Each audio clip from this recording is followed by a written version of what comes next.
محمدا رسول. Assalamualaikum warahmatullahi wabarakatuh. Halo Sobat Iman di mana saja berada. Semoga dalam keadaan sehat dan lancar dalam segala hal. Sebelumnya marilah kita sempatkan bersolawat kepada junjungan Nabi Muhammad SAW. Sebagai bukti tanda cinta kasih kita kepada beliau, semoga kita mendapatkan syafaatnya. Amin ya robbal alamin. Di video kali ini, kita akan membahas tentang 10 permintaan iblis kepada Allah. Apa saja permintaannya? Penasaran? Simak video ini sampai selesai. Namun sebelumnya jangan lupa untuk subscribe channel ini. Yang subscribe semoga diberikan kesehatan dan dilapangkan rezekinya. Amin. Menyusul diusirnya iblis dari surga, maka iblis meminta 10 hal kepada Allah Subhanahu wa Ta'ala sebagai kompensasi atas dikeluarkannya dia dari surga Allah. Permintaan itu dijelaskan iblis sendiri ketika suatu waktu dia datang atas perintah Allah kepada Nabi Muhammad SAW yang sedang memberikan tausiah kepada para sahabatnya di rumah beliau. Inilah 10 permintaan iblis yang diucapkan di hadapan Rasulullah yang terekam dalam sejarah Islam. Iblis berkata, 1. Aku minta agar Allah membiarkan aku berbagi dalam harta dan anak manusia, Allah pun mengizinkan. Allah berfirman, berbagilah dengan manusia dalam harta dan anak, dan janjikanlah mereka. Tidaklah janji setan itu kecuali tipuan. Quran Surah Al-Isra ayat 64. Harta yang tidak dizakatkan, aku makan darinya. Aku juga makan dari makanan haram yang diperoleh dari cara-cara yang melawan agama Allah, seperti riba, memakan harta anak yatim, harta judi, harta korupsi, dan sebagainya.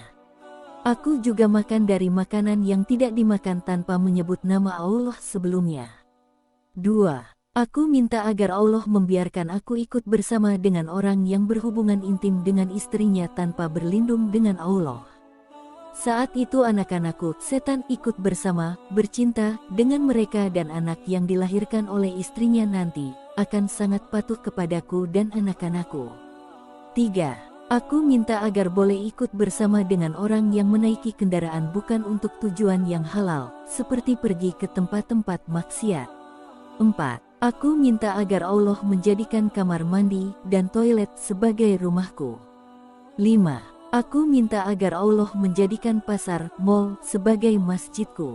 6. Aku minta agar Allah menjadikan syair-syair, musik yang melalaikan manusia dari Allah sebagai Al-Quranku.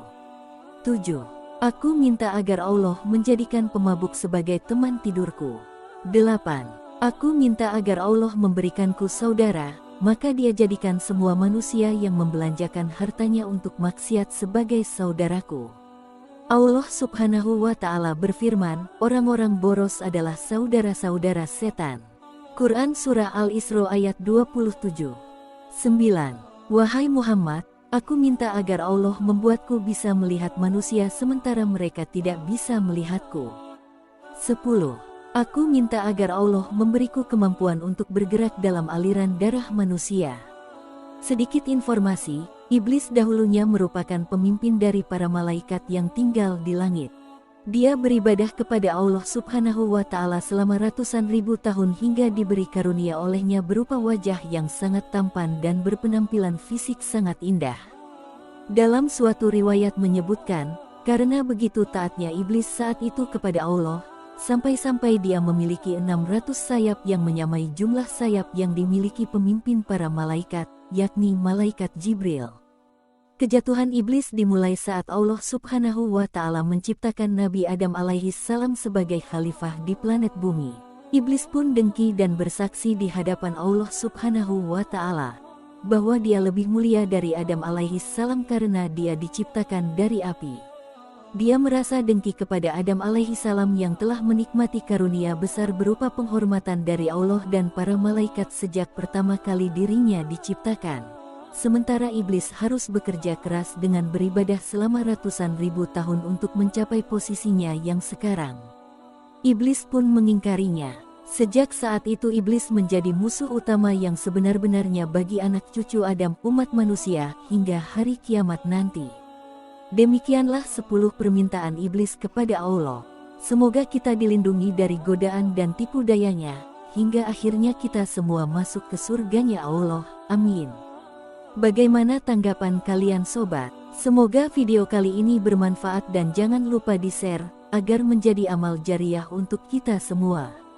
Amin ya robbal alamin. Akhirul kalam, wassalamualaikum warahmatullahi wabarakatuh.